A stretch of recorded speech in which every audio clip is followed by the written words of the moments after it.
Hello students, मेरा नाम अंशुल है। मैं यहाँ आपकी बालकोनी क्लास में भूगोल में 9th का चैप्टर पहला भारत की विश्व में स्थिति और आकार के बारे में हम पढ़ेंगे।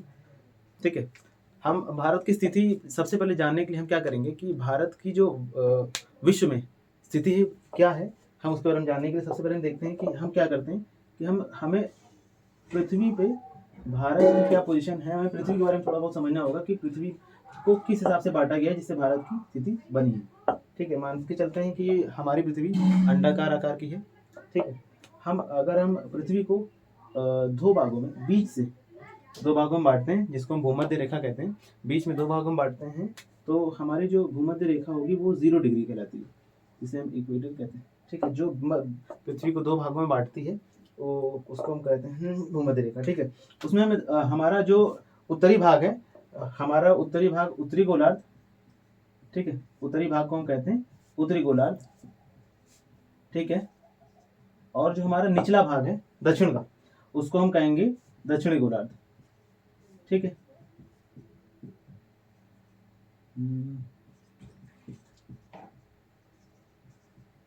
मैं पढ़ाते बोलता इसलिए जा रहा हूँ क्योंकि हो सकता है आपको मेरी राइटिंग ना समझ में आए, तो उसको माइंड मत करिएगा। जो मैं बोल रहा हूँ उस पर थोड़ा सा फोकस करिएगा। ठीक है, ये हो गया हमारा पृथ्वी को हमने दो भागों में बांट दिया। अगर हम पृथ्वी को ऊपर से नीचे लंबवत काटते हैं तो हम क्या देखते हैं कि पृथ्वी को दो और भागों में बांट दिया गया। ठीक है, जो हमारा लेफ्ट हैंड वाला जो एरिया है, ठीक है, उसको हम कहेंगे पश्चिम भाग। ठीक है, और जो हमारा राइट हैंड वाला एरिया हो गया उसको हम कहते हैं पूर्वी भाग। ठीक है, आई होप कि यहाँ तक आपको सारी चीज़ें क्लियर हो गई होंगी। ठीक, हम आगे बढ़ते हैं। हमारी जो भारत है उसका कुछ पोजीशन यहाँ पे आता है, यहाँ पे स्थिति भारत की यहाँ पे। ठीक है, तो ये हमारा भाग हो गया। तो ये वाला भाग अगर हम ध्यान देते हैं आप, तो ये हमारा भूमध्य रेखा से ऊपर की तरफ है, तो ये उत्तरी भाग हो गया। ठीक है, और जो हमने ये लंबवत रेखा खींची है, काल्पनिक रेखाएं हैं ये कहीं रेखाएं नहीं मिलेंगी आपको। कहीं आप ढूंढने जाएंगे किताबों में या आप मैप लेके पहुंचेंगे कि भाई ये रेखाएं कहाँ मिलेंगी कहाँ मिलेंगी, नहीं, बस वो काल्पनिक है, मैप में बनी हुई है, आपको केवल समझना है चीज़ों को। ठीक है, जो हमारा अब हम अपनी वापस आते हैं, तो हमारा भूमध्य रेखा से ऊपर की तरफ है, तो ये हो गया उत्तरी भाग। और जो हमने बीच से ये काल्पनिक रेखा खींची हुई है, ठीक है, देशांतर रेखा जो खींची हुई है, इसके राइट हैंड साइड में मतलब पूर्व भाग में, तो हम भारत को क्या कहेंगे कि हम भारत को कहेंगे उत्तरी पूर्वी, मतलब उत्तर पूर्व में। ठीक, नॉर्थ ईस्ट कहेंगे कि हम उत्तर पूर्व में भारत। ठीक है, हमने ये पोजीशन जान लिया है। अब हम आगे बढ़ते हैं कि भारत का विस्तार कैसे है, हमें जानना जरूरी है। ये भारत का नक्शा लगभग मैंने बना लिया है ताकि आपको पढ़ाने में कोई समस्या ना हो मुझे। ठीक है, हम सबसे पहले देखते हैं कि हमारा भारत का जो अक्षांशीय विस्तार है वो कहाँ से कहाँ तक है। सबसे पहले हम ऊपर देखते हैं कि हमारा जो सबसे टॉप मोस्ट पॉइंट है, वहाँ से हम कन्याकुमारी तक जाते हैं, तो हमारा ये 37 डिग्री 6 मिनट उत्तर से लेके 8 डिग्री 4 मिनट उत्तर तक हमारा ये अक्षांशीय विस्तार है। ठीक है, अक्षांशीय विस्तार दोनों तरफ हमें उत्तर ही लिखना है। क्यों उत्तर लिखना है? क्योंकि आपको मैंने पहले बताया था कि जो भारत है हमारा, वो भूमध्य रेखा से उत्तर की तरफ है, तो हमें पहले से पता होगा कि जो भी हम पोजीशन लिखेंगे अक्षांशीय विस्तार में, वो हम सारे के सारे नॉर्थ के उत्तर के रेस्पेक्ट में लिखेंगे। ठीक है, ठीक है, ये होगा हमारा उत्तरी अक्षांशीय विस्तार। ठीक है, अब हम देशांतरी विस्तार देखते हैं कि हमारा गुजरात से लेकर अरुणाचल प्रदेश तक, गुजरात में 68 डिग्री 7 मिनट ईस्ट पूर्व, क्योंकि हमने पढ़ा है ना कि ये जो हमारी काल्पनिक रेखा है, देशांतरी रेखा है, वो हमारा पृथ्वी को जब आधे भाग में बांट रही है, तो हम देखते हैं कि पूर्व की तरफ है। तो ये 68 डिग्री 7 मिनट ईस्ट पूर्व से लेकर 97 डिग्री 25 मिनट पूर्व ईस्ट की तरफ हमें देखने को मिलती है। ठीक है, ये हो गया हमारा देशांतरी विस्तार। ठीक है, आई होप कि आपको समझ में आया होगा। हमारा जो उत्तर में सबसे नदन पॉइंट है, मतलब हम सबसे नोट डाउन करते चलिएगा। मेरी एक बात ये मान के चलिए कि आप अभी ऑनलाइन पढ़ रहे हैं। ठीक है, तो जब भी आप ऑनलाइन पढ़ें तो इस बात का ये ज़रूर ध्यान रखें कि फर्स्ट ऑफ ऑल जब भी आप लेक्चर को किसी का ही पढ़ें, किसी भी टीचर का, सबसे पहले आप कोशिश करें कि पहले उस लेक्चर को सही से देख लें, सुन लें। उसके बाद उस लेक्चर को लिखना शुरू करें। तो कोशिश करिएगा पहले आप लेक्चर को देख लीजिएगा, समझ लीजिएगा, देन उसके बाद नोट डाउन करिएगा। तो आपको सेकंड टाइम जब लिखेंगे ना तो आपको चीज़ें डाउटफुल जो होंगी वो आपको क्लियर हो जाएंगी और दूसरी बार में आपको याद भी अच्छे से होगा। ठीक है, हम आगे बढ़ते हैं, हम देखते हैं। ठीक है, मैंने जैसे आपको बता दिया कि सबसे पहले स्थिति के बारे में जान लेते हैं कि भारत की स्थिति क्या थी। आपने समझ लिया कि उत्तरी गोलार्ध में थी। ठीक है, और दूसरी चीज अक्षांशीय विस्तार हमारा 37 डिग्री 6 मिनट उत्तर से लेके 8 डिग्री 4 मिनट दक्षिण तक। ठीक है, और देशांतरी विस्तार हम देखते हैं कि 68 डिग्री 7 मिनट पूर्व से लेके 97 डिग्री 25 मिनट तक हमारा पूर्व तक देशांतरी विस्तार है। ठीक है, ये तो हो गया हमारा लैंड पोर्शन हो गया कि ये हमारा हो गया भूमिगत भाग हो गया। ठीक है, अगर हम बात करें कि भारत के दो और हिस्से हैं जिसको हम बोलते हैं अंडमान निकोबार और लक्षद्वीप। ठीक है, अंडमान निकोबार हमें देखने को मिलता है कि वो बंगाल की खाड़ी में है। ठीक है, जो कि हमारा भारत की मैं बता रहा था, हाँ, बंगाल की खाड़ी में है। और दूसरी तरफ हम देखते हैं हमारा लक्षद्वीप हमारा अरब सागर में देखने को मिलता है। ठीक है, ये कई सारे द्वीप समूह हैं जिनसे बना है ये। करीब करीब लक्षद्वीप हमारा करीब 120 के समथिंग कुछ इसके द्वीप हैं अभी जो बचे हैं, क्योंकि काफ़ी सारे रहे थे जो कि अब ग्लोबल वार्मिंग वगैरह उसकी वजह से वो धीरे धीरे कम होते चलेगा, डूब गए। और हम अगर बात करते हैं तो भारत का सबसे दक्षिणतम भाग है जिसको हम कहते हैं इंदिरा पॉइंट, जो कि हमारा निकोबार में है, जो कि अभी लगभग डूब चुका है। इसकी पोजीशन देखने को नहीं मिलती। और एक चीज़ मैं आपसे पूछना चाहूँगा कि इंदिरा पॉइंट का नया नाम क्या रखा गया था, प्लीज़ कमेंट बॉक्स में बताइएगा जिसको भी पता हो, ताकि हमें बाकी हमारे व्यूअर्स को पता चल जाए कि क्या था। अगर नहीं पता चलेगा तो मैं नेक्स्ट लेक्चर में आपको पिन करके कमेंट में बता दूंगा। ठीक है, हमारा ये हो गया हमारा हो गया अक्षांशीय विस्तार। और हम बात करते हैं कि भारत में एक हमारे भारत को लगभग बीच से काटती एक रेखा है, ये जिसको हम बोलते हैं बीच से काटती रेखा, जिसको हम बोलते हैं कर्क रेखा। ठीक है, कर्क रेखा है जो हमारी 23.5 डिग्री 30 मिनट पोजीशन पे है। ये हमारी एक भूमध्य रेखा से ऊपर की तरफ देखने मिलती है। तो हम ये लगभग भारत को दो भागों में बांट देती है। तो इसका जो उत्तरी भाग है इसको हम नॉर्थ एरिया कहते हैं, उत्तर एरिया कहेंगे, और दक्षिण भाग है दक्षिण साउथ, जैसे आप नॉर्मल जानते हैं कि साउथ बोलते हैं। ठीक है, तो उत्तर भाग में ठंड ज़्यादा देखने मिलती है दक्षिण भाग में, जो कि हमारा दक्षिण भाग में भूमध्य रेखा के नज़दीक है। भूमध्य रेखा में नज़दीक होने की वजह से यहाँ पे पृथ्वी की किरणें सीधी पड़ने के कारण यहाँ पे गर्मियाँ ज़्यादा पड़ती हैं, और उत्तर दिशा में लैटरल तिरछी रेखाएं पड़ने के कारण यहाँ पे धूप ज़्यादा नहीं पड़ती, तो सर्दियों में आपको धूप देखने को मिलती है। उत्तर भाग में जो कि आपको पता है कि पर्वत है, हिमालय कई सारे हैं, हिमालय का भाग है, तो उस वजह से भी सर्दियाँ देखने को मिलती हैं। ठीक है, हमने अभी तक आपको अगर यूज ना आ रहा हो तो स्थिति हमने देख लिया भारत की क्या थी। ठीक है, अब आगे बढ़ते हैं कि आकार क्या है। स्थिति के बारे में तो आपने लगभग जान लिया, आपको दिखाई दे रहा होगा। अगर आपको ना दिखाई दे रहा हो तो मैं बोल देता हूँ कि उत्तरी गोलार्ध में भारत की स्थिति है। ठीक है, और उसका उत्तरी अक्षांश 37 डिग्री 6 मिनट से लेके उत्तर से लेके 8 डिग्री 4 मिनट तक का हमारा दक्षिण है विस्तार है, अक्षांशीय विस्तार है। और देशांतरी विस्तार हमारा है 68 डिग्री 7 मिनट से लेके 97 डिग्री 25 मिनट पूर्व। ठीक, दूसरी चीज अंडमान निकोबार में हमारा बंगाल की खाड़ी में अंडमान निकोबार है, और हमारा अरब सागर में लक्षद्वीप है। और भारत कर्क रेखा से दो भागों में भाग में बंटता है, जो लगभग हमारा माफ करिएगा, जरा एक थोड़ी सी गड़बड़ हो गई थी मुझसे, तो मैंने करेक्शन किया। तो ये उल्टा मैंने लिखा था 37 डिग्री 4 मिनट दक्षिण से लेके 8 डिग्री 4 मिनट उत्तर तक का इसका विस्तार है। ठीक है, हम कंटिन्यू करते हैं आगे। हम देखते हैं कि भारत का आकार क्या है। ठीक, भारत का आकार मतलब हम सबसे पहले जानेंगे कि भारत का क्षेत्रफल कितना है। आकार के लिए सबसे ज्यादा महत्वपूर्ण होता है क्षेत्रफल जानना। भारत का आकार लगभग हमारा 32,87,000 वर्ग किलोमीटर फैला है। मतलब जो ये हमारा भारत है, जम्मू कश्मीर, गुजरात, कन्याकुमारी और आंध्र प्रदेश, सभी पूरा क्षेत्रफल मिला के लगभग हमारा ये 32,87,000 वर्ग किलोमीटर है। भारत का स्थान दुनिया में 7वां है। भारत 7वें स्थान पर है, और पॉपुलेशन के मामले में हम दूसरे नंबर पर हैं, और लगभग हम कुछ ही सालों में प्रथम स्थान पे भी आ जाएंगे। यूनाइटेड नेशन की एक रिपोर्ट आई थी कि हम चाइना को जल्द ही पीछे छोड़ने वाले हैं। लगभग हमारे लिए खुशी की बात होनी चाहिए कि हम कहीं तो आगे निकलेंगे, मगर दुखी की बात ये होगी कि हम अपनी जनसंख्या को कंट्रोल कर नहीं पा रहे हैं। और उसको कंट्रोल होने की वजह से हमारे लिए काफ़ी ज़्यादा आपदाएं बढ़ेंगी। जनसंख्या हमेशा ही आपदाओं का कारण नहीं होता है। पढ़ी लिखी जनसंख्या होती है तो सभी के लिए फ़ायदा होता है। असभ्य जनसंख्या, अनपढ़ जनसंख्या, ये घातक होती है हर एक भारत के लिए नहीं बल्कि पूरे विश्व के लिए। तो हम आगे बढ़ते हैं, ये तो मोरल चीज़ें हो गई।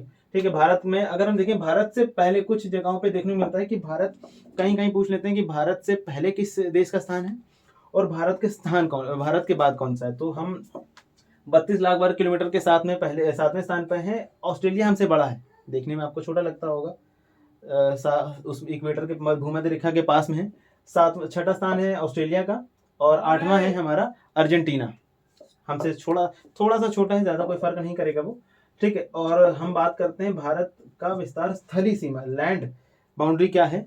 हमारी स्थलीय सीमा है लगभग 15,200 किलोमीटर।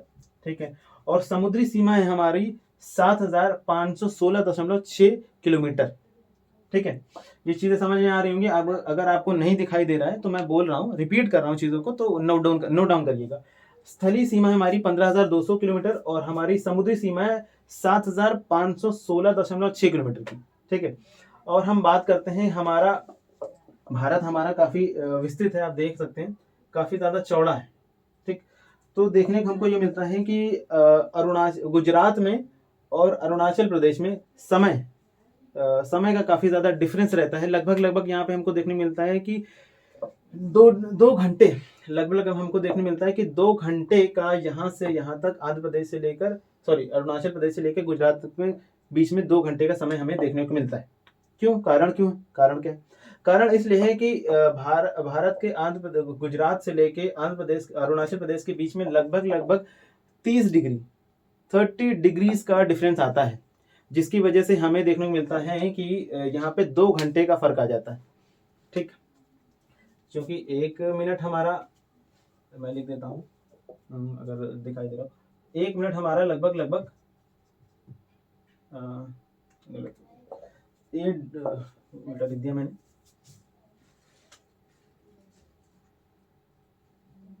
1 डिग्री हमारा लगभग 30 मिनट के आसपास का होता है। ठीक है, ठीक है, हम देखते हैं कि हमारा अगर आपको दिख रहा हो तो 1 डिग्री हमारा लगभग 4 मिनट के बराबर होता है। ठीक है, तो जहां आप जैसे भी आप अगर उत्तर से दक्षिण तरफ जाएंगे, जितने डिग्री बढ़ते जाएंगे उसमें 4 से मल्टीप्लाई करते जाइएगा। मतलब 1 डिग्री जैसे आप बढ़ेंगे तो उसमें 4 मिनट का डिफरेंस आता जाएगा। उसी प्रकार से अगर हम देखते हैं कि गुजरात का अरुणाचल प्रदेश का डिफरेंस 30 मिनट, इसलिए लगभग 2 घंटे क्यों आता है, क्योंकि 30 मिनट है। आप इसको मल्टीप्लाई करेंगे हमारा करीब 30 डिग्री से, तो ये अराउंड 2 घंटे 2.25 घंटे के आसपास आ जाएगा। ठीक है, तो हमें देखने को मिलता है कि अरुणाचल प्रदेश में हमारी सुबह जल्दी हो जाती है, वहीं 2 घंटे बाद में हमारी गुजरात में सुबह होती है। जब अंग्रेज हमारे पर शासन करते थे, अंग्रेज का उपनिवेश था हमारा भारत, तो देखने को मिलता था असम और गुजरात के एरियाज में, क्योंकि असम में यहाँ पे मजदूरी कराई जाती थी और गुजरात में वहाँ पे हमारी मैन्युफैक्चरिंग होती थी, कपड़े वगैरह बनाए जाते थे, सिल्क के थे मैदान, कंपनियाँ कई सारी थी। ठीक है, इस वजह से देखने को मिलता था कि वहाँ पे समय का काफ़ी डिफरेंस आ जाता था। इस वजह से क्या किया गया कि भारत के विश्व में सभी जगहों पे एक मानक समय निर्धारित किया गया। मानक समय भारत का आता है 82 डिग्री 30 मिनट ईस्ट साइड में, क्योंकि हम भारत में ईस्ट में। ठीक है, ये हमारा भारत का मानक समय है। सारी चीजें नोट डाउन करते चलिएगा। 82 डिग्री 30 मिनट हमारा भारत का मानक समय है, जिसको इंडियन स्टैंडर्ड टाइम बोलते हैं। ये हमारा करीब सीधी रेखा, काल्पनिक रेखा खींची गई है, जो हमारा उत्तर प्रदेश के मिर्जापुर, कई किताबों में आपको मिर्जापुर की जगह नैनी, इलाहाबाद का नैनी जिला देखने में, सिटी देखने को मिलेगा, उस भाग से होता हुआ सीधा पर्टिकुलर एरिया काटता है। ठीक है, ठीक है, ये हमारा भारत का मानक समय है। ये रेखा आपको देखने को मिल रही है कि ये कुछ भारत के पूर्व साइड में ज़्यादा है, ये कुछ और भागों में भागती जाती है। ये डायग्राम की वजह से थोड़ा डिस्प्लेस हो गया, कैसे उत्तर प्रदेश है, मध्य प्रदेश है, तेलंगाना है और आंध्र प्रदेश, इन सब राज्यों से भी होकर गुजरती है। ठीक है, ठीक है, हम आगे बात करते हैं। हमने ये बात करी है कि भारत का मानक समय क्या है। अगर हम तट की बात करें, तट रेखाओं की बात कर लेते हैं। सबसे पहले तट में शुरू करते हैं कि भारत में सबसे लंबी तट रेखा गुजरात की है। ठीक है, गुजरात के बाद तमिलनाडु, आंध्र प्रदेश, उसके बाद कई सारे आते हैं, मगर आपको अभी इस स्टैंडर्ड के हिसाब से ज़रूरी है कि आपको गुजरात ही याद करने की ज़रूरत है, गुजरात, तमिलनाडु, आंध्र प्रदेश वगैरह इन सब के बाद आना शुरू हो जाते हैं। ठीक है, तो गुजरात का जो हमारा गुजरात और गोवा और मुंबई का जो एरिया है वो उसको हम कोंकण तट कहते हैं, जिसको हम बोलते हैं कि दक्षिण पश्चिम तट, जिसको बोलते हैं दक्षिणतम पश्चिम तट, उत्तरतम, उत्तर में है इसलिए उत्तरतम पश्चिम तट हमारा है कोंकण तट। और अगर हम यहीं पे आ जाएं, उत्तरतम पूर्वी तट हमारा उत्तरी सरकार, जिसको हमारा करीब वो उड़ीसा के तट का ही हिस्सा है, उसको कहते हैं, उड़ीसा का है, आंध्र प्रदेश का भी हिस्सा लगता है। दक्षिणतम पश्चिम हिस्सा देखेंगे तो तट हमारा लगता है मलाबार तट, और उसके बाद हम दक्षिणतम पूर्वी हिस्सा देखेंगे तो कोरोमंडल तट, जो कि हमारा तमिलनाडु में लगता है। ठीक है, हम अपने पोजीशन पे वापस आते हैं। ठीक, हमने मानक यामोत्तर समय देख लिया है कि ये हमारा 82 डिग्री 30 मिनट है, लगभग मिर्जापुर के साथ साथ मिर्जापुर नैनी से होते हुए भारत के लगभग 5 राज्यों से ये लाइन गुजरती है, काल्पनिक रेखा है। ठीक है, हम बात करते हैं भारत की जो भूमि है वो लगभग विश्व का 2.5% है आज के समय में। ठीक है, कुछ इससे आगे पीछे भी हो सकता है क्योंकि लेटेस्ट डेटा अपडेट होता रहता है, में भी कुछ होना नहीं चाहिए। 2.5 डिग्री है, लगभग 2.5% ही है। और भारत का जो पॉपुलेशन है, जनसंख्या है, वो विश्व की करीब लगभग 17.5% है। आप देख सकते हैं कि दोनों लैंड बाउंड्रीज में भूमिगत एरिया और जनसंख्या के बीच में डिफरेंस कितना ज़्यादा है। भूमि हमारे पास केवल 2.5% है और हमारे पास दुनिया का 17.5 लगभग जनसंख्या है हमारे पास में। तो काफ़ी ज़्यादा समस्या होने वाली है अगर जैसे हम जनसंख्या हमारी बढ़ती है, अगर हम नंबर 1 पोजीशन पे आ जाते हैं तो काफ़ी दिक्कत हो सकती है हमें। ठीक है, हम देखते हैं कि भारत का जो दुनिया से कैलकुलेशन होता है समय का, क्योंकि हम अगर देख रहे हैं कि हमारे ही भारत के हिस्से में हमें जामोत्तर एक इंडियन स्टैंडर्ड टाइम लेना पड़ रहा है, तो विश्व के रेस्पेक्ट में भी हमको लेना पड़ेगा, जो कि हमारा ग्रीनविच से होकर जाता है। ग्रीनविच मेरिडियन टाइम जिसको हम बोलते हैं, वो हमारा 5.5 घंटे का डिफरेंस आता है कहीं से भी आप गुजरते हैं। तो मैं इसको समझा सकता हूँ, हो सकता है चीज़ें थोड़ा सा ऊपर जाएं क्योंकि आपके सिलेबस में वो चीज़ नहीं है।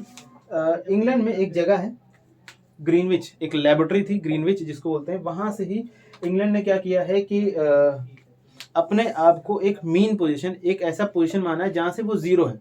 अगर उस पोजीशन से मान के चलिए, जैसे ये पोजीशन है इंग्लैंड की, ठीक है, अगर आप इस पोजीशन, ये ग्रीनविच है जो कि इंग्लैंड की एक लेबोरेटरी है ना, इंग्लैंड की लेबोरेटरी है। तो उसने क्या किया है कि जब नाविक जाया करते थे प्रदेशों में टहलने के लिए, नए प्रदेशों की खोज करने के लिए, तो उसने इसके लिए उसने बनाया था। तो उसने क्या किया कि जो ग्रीनविच है वो मीन मतलब मध्य बिंदु है, आप अगर उससे पश्चिम की तरफ जाएंगे तो उससे समय घटाना पड़ेगा आपको, पूर्व की तरफ जाएंगे तो आपको समय बढ़ाना पड़ेगा। ठीक है, तो भारत चूंकि इंग्लैंड के पूर्व में लगता है और उसके अक्षांशीय विस्तार की होने की वजह से उसको 5.5 डिग्री 5.5 घंटे का डिफरेंस आता है आपका ग्रीनविच से। ठीक है, ये यहाँ तक का हमारे पास हो गया। हम आगे बढ़ते हैं, भारत और विश्व की स्थिति क्या है अभी हम देखते हैं कि भारत एशिया में लगभग एशिया द्वीप में भारत, तो हमारा भारत पूर्व की तरफ है, पूर्व और पश्चिम, पूर्व दिशा में पड़ता है हमारा भारत। दक्षिण पूर्व में मान के चलते हैं क्योंकि विश्व के अगर हम रेस्पेक्ट में देखें तो हमारा दक्षिण पूर्वी साउथ की तरफ लगता है हमारा। ठीक है, और भारत जो समुद्री बाउंड्रीज है, समुद्री तट है, वो लगभग हमारा हिंद महासागर से घिरा हुआ है। भारत के राइट साइड में, लेफ्ट साइड में और बॉटम में लगभग हमारा हिंद महासागर हमें कवर कर रखा हुआ है हमने। ठीक है, जिसकी वजह से हिंद महासागर होने की वजह से हमारा अन्य देशों के साथ पहुंच भी काफ़ी ज़्यादा आसान हो जाती है। ठीक, तो ये सारी चीज़ें आपको मैं आशा करता हूँ आपको चीज़ें क्लियर हो गई हूँ। ठीक है, अगर कुछ आपको डाउट रहता है, कुछ आपको क्वेरी रहती है और या फिर आपका कुछ सजेशन रहता है तो प्लीज़ कमेंट बॉक्स में बताएं। आप वीडियो लाइक करें, जैसा आपको पसंद है उस हिसाब से शेयर करें और दूसरों को बताएं इसके बारे में। अगर आपको कुछ भी सजेशन होता है तो आप प्लीज़ कमेंट बॉक्स में बताएं। Thank you.